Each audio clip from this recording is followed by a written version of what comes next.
Welcome back to Hidden Gems, people you need to know and why. Today's guest, he's not hidden. He's actually well connected and well respected all over the globe, but he's going to be dropping some gems with us today. This is a special edition. We're broadcasting live from Chris Webber Presents the Best of Michigan Showcase. Appreciate you. Welcome to the show, man. No doubt, dog. Good seeing you, man. All love, man. Thank you for always showing love, man. And I want to start with congratulations with your Hall of Fame induction, man, because that's a feat in itself. Like from the outside looking in, I can only imagine how it feels for you because I know the work. Well, I have an idea of the work that you put in to get there. So very briefly, like what does that mean? And you're giving back, obviously, in numerous ways. We're at your showcase. Let's start with that Hall of Fame induction. Man, the Hall of Fame meant so much because it's a chance to have the world thank the people that helped me. You know, my AAU coach, Curtis Hervey, my father, and my mother, Coach Keener, Miss Nisha Keener. So a lot of the people that poured into me, I've always thanked, but I wanted the world to thank them. And I think that getting in the Hall of Fame allowed me to say to them, look, you invested in me, still kept doing more and more. And so I'm definitely happy for myself and happy for those that poured into me. Exactly, and that's a very important point, the strength and the importance of a strong support group, family. And I actually went back to your speech because I remember being very inspirational, and the timing lines up because it's not on a sad note, but it's a celebratory note. You mentioned Mr. Stearns was one of your catalysts for you beginning to learn to love history and amongst numerous other things. Yeah. And my 7th, 8th grade teacher, she was 94, so we're celebrating her life just recently. Nice. So I want to dedicate this episode to her. But I mentioned her because she introduced me to my extensive vocabulary and me wanting to love to expand my mind and learn as much as I could. And that's why I love to read. We need people like that. Willie Bell Gibson. What's her name? Willie Bell Gibson. Willie Bell Gibson. Basic Academy for over 30 years. She was 94. Willie Bell Gibson. We won't forget you. We love it. It's important to say that name because, when someone tells you something positive and wonderful about yourself, it takes you a second and you're like, are you sure? Are you sure I can do that? Are you sure I can do that? You sure? And those big people that build that surety that gives you that validity, man, it's nothing like it, man. Yeah, man. You know what I'm saying? So shout out Miss Willie and shout out Miss Stearns. Miss Stearns was somebody that she saw the way that I was in class and, and my attitude and kind of, how I wasn't necessarily afraid, and she was just telling me about other athletes that weren't afraid, and what you had to go through. And then she told me that her husband's name is Turkey Stearns. Exactly. And if anybody Googles Turkey Stearns, he's the best home run hitter ever.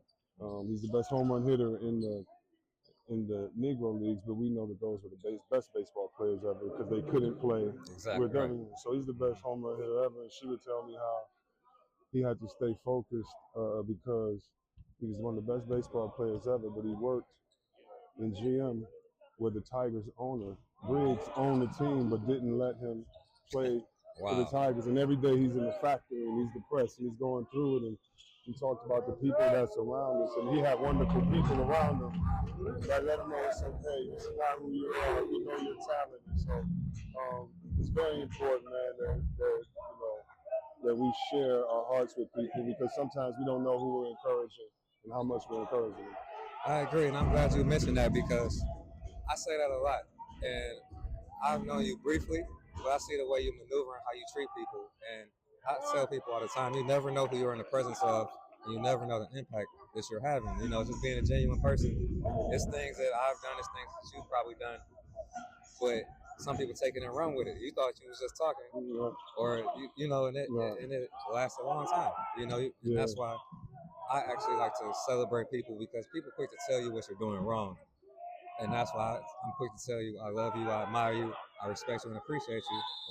Because just if it's that easy to not focus on the good, then Yeah, and everybody needs to hear that, man. I think we just never know what people are going through behind the scenes. A lot of times it can look a lot easier. So, you validated someone's existence or giving them assurance, man, is really needed because people look at you and say, hey, that's a good cat right there. So your compliments just don't land like anyone else. It makes you think and say, "Dang, if he thought that of me, that's dope." Exactly. And then I also saw that you mentioned like sometimes when you speak at schools, you'll pull from your art collection. Where does your love of art come from? Yeah, where does your love of art come from? I have another side to that too. It's art, but to me, it's history. And so, Exactly. my mother being a teacher, she used to just always have talk to me about the concepts of it. So when I was growing up, she would tell me to watch for code words when they used to say quarterbacks are very athletic. They only talked about some quarterbacks, or quarterbacks weren't smart enough to run a team. And my mom would say, "Are you smart enough to run a team?" And when she'd ask me, "Of course," I said, "Yeah, of course." She'd say, "I know," and you just don't know how that assures you. You know what I mean? Because you're looking at this saying, "Wow, it's this issue. Learn, be careful." And at the same time, I know you can be that change. So I'm a mama's boy. My mama tell me I can do something. Pop tell me I can do something. I'm gonna do it. Exactly. Yeah. And that's dope, man. And is it true that you've donated some portions of your art collection to museums? Yeah, so right now they're at Charles H. Wright Museum. I hope to have them displayed up again. But Nice.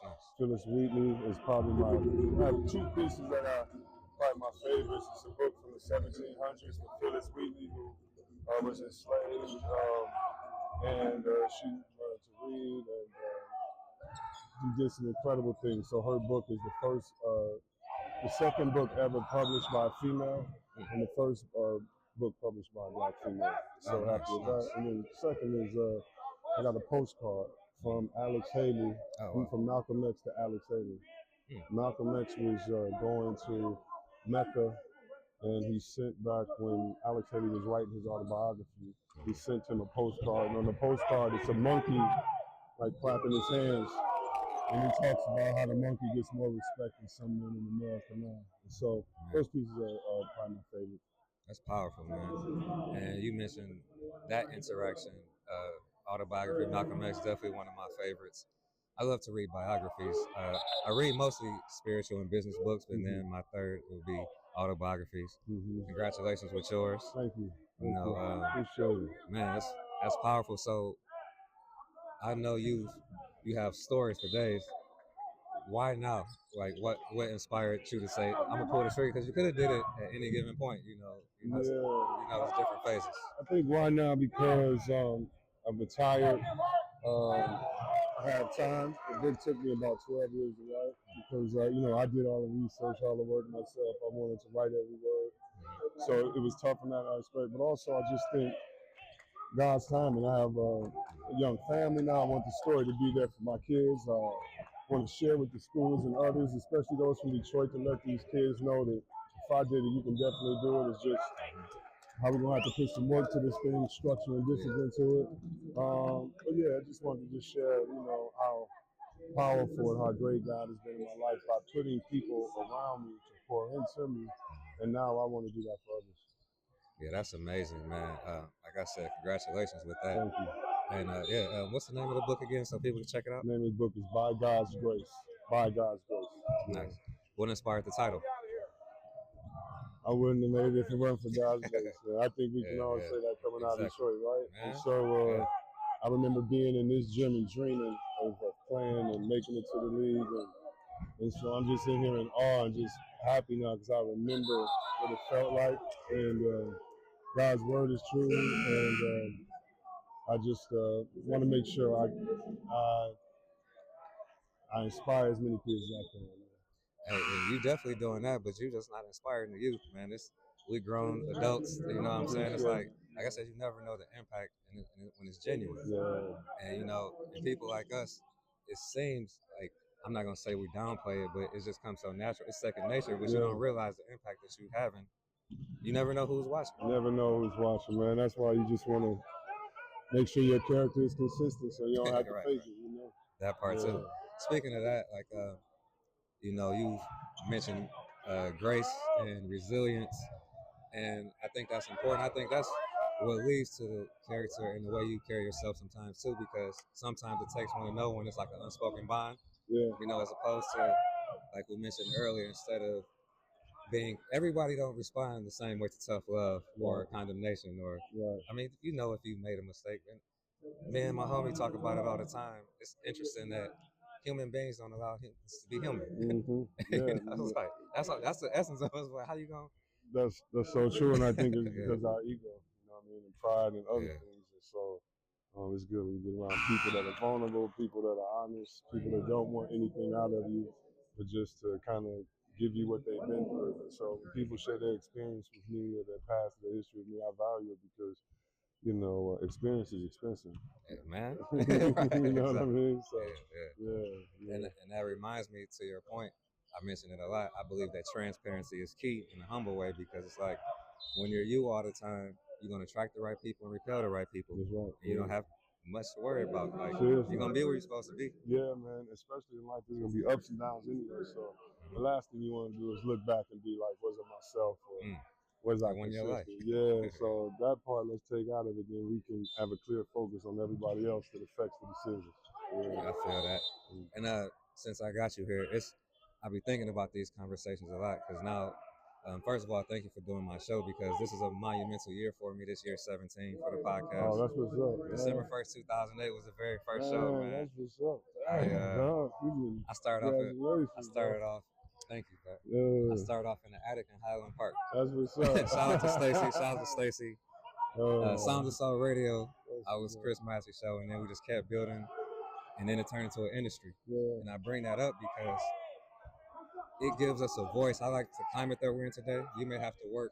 Well, you always have to put in work, it's because people have so much access to these different networks. Y'all have a voice now, because remember I wanted to ask you professionally, because I used to watch from the outside looking in. Whatever mainstream media said about you, that was all. Right, exactly. And you couldn't protect yourself. You couldn't say anything. And I think me and Jalen are going to do some wonderful things in the podcast space to make sure that we're able to be a person like you and make sure that our voices are out there and that you're not just hearing one narrative, especially, for those of us, we know there are only a couple of groups that control the media. And so we need to make sure it's more than a couple of voices. Exactly, yeah, the more the better. And that's why my format, ironically, it was never about me. I just changed the name 2 years ago, but for the first 15 years, it was a Chris Massey show, and ironically, it wasn't about me. Right. Then I changed it to Hidden Gems. You need to know and why, because people constantly ask me, what is the show about, and so I could just narrow it down in the title. Right, and tell you right away. But see, that's part of the game too, the business game too. Learning. I'm learning as I go. Yeah. Uncharted territory. No doubt, no doubt. Even though it's year 17, I'm still new. I'm learning the different ways of doing it. Yeah, but it's hard to put one foot in front of the other every day and keep trusting. You look back at 17 years. Man, that's hard. And with that, that's the importance of loving. When you love what you do, genuinely, because if the love ain't there, it's easy to pivot, go chase something else. So when you're reminded of why you do what you do, because I'm sure in the league, as much as an illustrious career that you had, every day wasn't the best sometimes, I mean, it's a job, by the way. The stereotype, all they do, I know you hate that, all they do is play ball, or you get paid to play ball for a month. I'm like, that's a whole, you gotta stay in shape. Man, you know the job, you know the routine. You can't see family, you gotta focus. That part? Yeah, all that good stuff. And it is, and it's a real job. It's a real job, and a guy like my father worked at gym, had a super real job too, you know what I mean? So when I look at that and look at others, it just makes you grateful, man. And I think the more grateful you are, the more focused you can be, the more little things don't bother you because it's not messing with the big picture and you did it, You don't have the luxury to really complain when we come from where we come from. I agree, and I'm glad you mentioned that, because my father, you know how we come up. My father did his 35 years with Ford, at the top of Ford, but still, I mean, not a but, you know what I'm saying? That 35 years placed me in position to succeed, and I mention to people a lot, and I know you're aware of this, but I say two of the best things you could ever do for somebody, two of the best things, is give them your time genuinely and place them in a position to succeed. Now, if they don't do nothing with it, they waste your time or opportunity, they can't say they didn't have it. I mean, that's a great point. First time, that's a great point. And our families did that with us, you know what I mean? And that's a great point. I'm going to use that saying. I'm going to start using that saying. I mean, I'm glad I could help. I mean, because you be helping me all the time indirectly. Yeah, give me something you feel like that. Yeah. That's all. That's what we do. Yeah. Iron sharpening iron. You know, Wu-Tang. Exactly. That's what's up. And then somebody asked me. I did my first interview about me about a year and a half ago. Okay. And I mentioned, they said, when you think about legacy? And I said, my father and a lot of other people put their work in for the big three and things of those and companies of those nature. And I said, no disrespect, but I am a Henry Ford type. I'm creating a legacy. So I left college as a sophomore to start building generational wealth, because I started studying financial literacy and generational wealth amongst my spiritual side. And I don't know if Freeze tells you, but very briefly, I was on the back end of Hurricane Katrina. I went to Dillard, 04. I was in 5 cities in 2 weeks. And I was on the back end, so I ain't gonna act like, that's a serious situation. I'm not downplaying any of it. I realized that I had a purpose at 19, and I signed a contract with God at 19. I said, one sentence: I, Christopher Larry Massey, fully commit to fulfilling God's will in its entirety. Date and time, August 29th, 3:29 p.m. I signed it, and I used to keep that paper with me. And a young lady framed it for me in year 15, and she don't even know it was year 15. And so it's 20 years of me walking in my purpose on purpose, man. 17 years of podcasting, 11 with Legendary. And when you realize why you're here, it's nothing like it, And I don't take a single moment lightly or for granted. One of my favorite Snoop Dogg quotes is, I'm playful, but I don't play. I don't take a single moment lightly or for granted when I'm enjoying life. This guy right here. We done? Y'all know we got to end on that one. Hey, I got my big bro here. I don't even want to mess up the words on that. I need you to send me that. Hey, man, you know we all good, man. Yeah. And so, like I said, this special edition, we at your event, the Best of Michigan Showcase. How did that come about, man? I mean, I know you give a lot back to the community. But yeah, me and my partner, Mike Jackson, we just wanted, man, to bring back the culture of basketball, how it used to be in Detroit. And, I got my childhood heroes, Derek Coleman's here today, and Daniel Lighton is here. Yesterday, a bunch of other players came, man. And so really it's just to bring back the culture of basketball that we had. And that culture affects families, it affects teammates, it affects friends of teammates, because, we really try to support each other, not just on the court. And so yes, sir. I wanted to make sure that I can pour into the youth and help bring the culture back that helped me make it. Yeah. And like, you have such a multifaceted career. Like I told my homie, for some people, it's already written in my head. I could go off the top. Like, it's just things. I'm a student, and once a year I go back to my favorite shows and watch them in their entirety. And I happen to catch you on New York Undercover, and that's one of my. Man, like, how did that come about? Like, because you was on the come up. You like mid. No, was you like close to a rookie? That was my rookie year. That was a rookie year? It was my second year. If you ever look at those episodes, I had a dislocated shoulder. I just got out of surgery. Oh, wow. So I had to keep my hand in my pocket the whole time, and couldn't really play basketball on the scene. But yeah, man, I've always loved acting. And, I love acting the way that I want to act in the office that I get, but not try to be an actor, things like that. And I remember getting killed on that show. And my little sister was in high school, and middle school, and I remember she cried, and I was like, dang, I must have did a good job. But, you got sank. It's funny. I think that was Tay Diggs' first show. It was his first show ever. Yeah, he got me. And so, yeah, it was a good time, man, special. And to be on that show then was crazy. And I loved it. Yeah, in those shows, I see what classic is. It's a difference between old and classic. Right, yeah. It's like that one, you could be on repeat because that's the closest. It was so authentic because we don't have all the outlets like we have now. Mm-hmm. Today, that type of show would be like on HBO, and it was as authentic as you could be on Fox. No doubt. Exactly, yeah. That used to be the authentic. That's the closest you're going to get. Yeah. And the music was crazy on there. Like, y'all caught a wave because a lot of people don't realize we was talking. Sometimes you don't realize, like when you living in the moment, how the magnitude of the moment in itself. Like you look back, like that was just new to us. Then you go back, that's actual classic, a classic in the making. We in real time. Yeah, man. Them artists that was on there, they all legends. And I mean, their music is sampled. I think on the show I was on, I think it was Ashford and Simpson. Ashford and Simpson. And you think about all the samples. If you just go Ashford and Simpson samples, from Drake to whoever, and I might not be Drake, but from all the artists, you'll see that, Ashford and Simpson are cold. And if you look at who they wrote for before, Marvin Gaye and Tammy Terrell. Matter of fact, they wrote "You're All I Need to Get By." Wow. And Pepsi and everyone you get. So yeah, man, they gave you an honor those that came before. And when we honor them, that means we're honoring Nat King Cole, Coltrane, because that's who they honored. So you want to just keep that lineage of love and respect and honoring those before. So yeah, that was a great show. And meeting them, your music icons during the show was dope. And so it's like a win-win for you also, because you're an artist as well, artist, producer. You know, one of my favorites, and my homie Freeze actually mixed it down.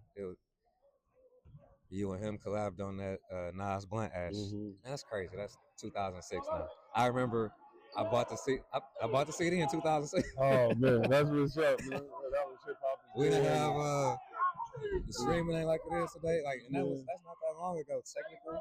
Not long at all. It's probably something it seemed like yesterday. It does, man. It does. It wasn't that long, but to be on a classic album with a friend and someone that I love like Nonsense, it's dope, man. I don't take those for granted. That was like playing with Jordan, man. Exactly. So how did that opportunity, like you submit, like I know y'all cool. Like did he say, you said I got something for you, bro, or he said, hey, you got something for me? Like how did that? So he knew I used to make beats. He stay at the house, or we'd be together all the time. He's the greatest ever. That's like telling LeBron and Jordan, you their friend and never played before. Hey, I got to play for you. You know what I mean? Yeah. So I wouldn't do that, but he saw the artist work with me and he would hear beats, and so he was doing his album, and I was playing some beats at the house, and later that night we at the studio like 4 in the morning. He's like, "Yo, we're throwing them beats you made." I'm like, all right, I'm just thinking we just gonna eat, talk, or whatever. And background music. And then I heard him, say as the blunt ash falls into the ashtray, and I see my whole life fly past me. And I just had to run out the studio because that's one of the best feelings I've ever had. Hey, yeah, man, that's dope, man. Honestly, not because you know him, but that's my favorite lyricist of all time. And my favorite artist and composer is Quick. It's like I'm a student of the game. Music. I actually met him. I got the privilege to meet him 2 years ago. Yeah. Man, that you gotta go back. You gotta go back and get Quick first album. Like tonight. I got 6 of his first CDs. Yeah, I got a collection. Okay. Yeah, and Quick's beats, like the bass and his drum patterns are so crazy. People don't. I think Quick is one of the best producers of all time. You know what I'm saying? Especially when you know all the music that he's done. You know what I mean? But, because he makes his own live instruments. He's a sound engineer. Yeah. That's an advantage. Yeah. Multiple instruments and a sound engineer. See, that's what I'm saying. Being a nerd is good, man. Like, he's cool, he's dope, you know what I'm saying? But at the same time, he nerd out in the studio. And that's what I hope these kids in basketball do. They got to nerd out in the gym, or nerd out in the classroom, or nerd out the training skills, because you got to find something you love, man, and embrace it and make it a way of life. So you can be consistent and you can enjoy it. Yeah, being a student of your craft. No doubt. And that's, man, it's really not work when you wake up to do this. I don't say I have to do anything. I get to do this every day. Like, I just like, man, and I'm in awe, because when you're grateful for something, you take pride in the work. That's right. That's right. I'm telling you. So, no, man, I keep saying it's a way of life, and that's how you want to treat your craft, a way of life. Exactly, man. And man, you blessed me with your time and this opportunity, man. It's a highlight of my career. It's a great way to get back to it. Thank you. We got a new format, so I'm back on the move again, because I was at a studio. I have like 5 different formats. Okay. The studio is dope, but everybody, it's like people like you don't always have time because you're on the move. Right. So when I can pull up on people, that's when I get the most content, because we don't get it done one way. Hey, I feel you. That's how you gotta do it. And this is one of my safe spaces, It's like when you find that thing, and one more thing is like, so where does your love of music come from? When you decide to be when you start to produce professionally and hone in on that skill Yeah. in your artistry? My mother's a music teacher. Well, she's a school teacher, but she also a music teacher, choir director. So growing up, my house was full of tambourines and banjos and guitars and piano. Oh, wow. And so she encouraged us to be loud and play music. And I think that's where my love from her, playing the Hawkins family and playing Aretha Franklin and gospel in the house. And so this is a love I have, and I definitely pass it on to my kids. I got it from the house. Nice. Yeah. How many instruments do you play? I don't play any well enough to say I play them, but, Man, I love them though. I feel you. I feel that. Well, yeah, man, it's been an honor and a pleasure. What's the best way for people to keep in contact with you? People can hit me up on Instagram at realchrisweber.com. And that's usually where I am. And yeah, I'll shout back out at you. Yeah, make sure y'all get at them. And I appreciate y'all for tuning in. You can follow us at The Hidden Gem Show on IG and The Chris Massey Show. And no, Chris Massey Show, not The Chris Massey Show. And special shout out to our official sponsor, the inspirational lifestyle brand Legendary. Their motto is believers become innovators, innovators become legendary. You can follow them at LGNDRE, at LGNDRE, and the website is lgndre.com. Some great things coming for 2026. Here we go once again, the legendary 5'5", author, philanthropist, artist, Hall of Famer. Don't forget Hall of Famer. Hall of Famer. Chris Webber, C Web, I appreciate you, man. Thank you. Appreciate you, man. It's an honor and a privilege, man. No doubt, man. Thank you, man. Yeah. Peace. Yes, sir. Oh, yeah. Yes, sir.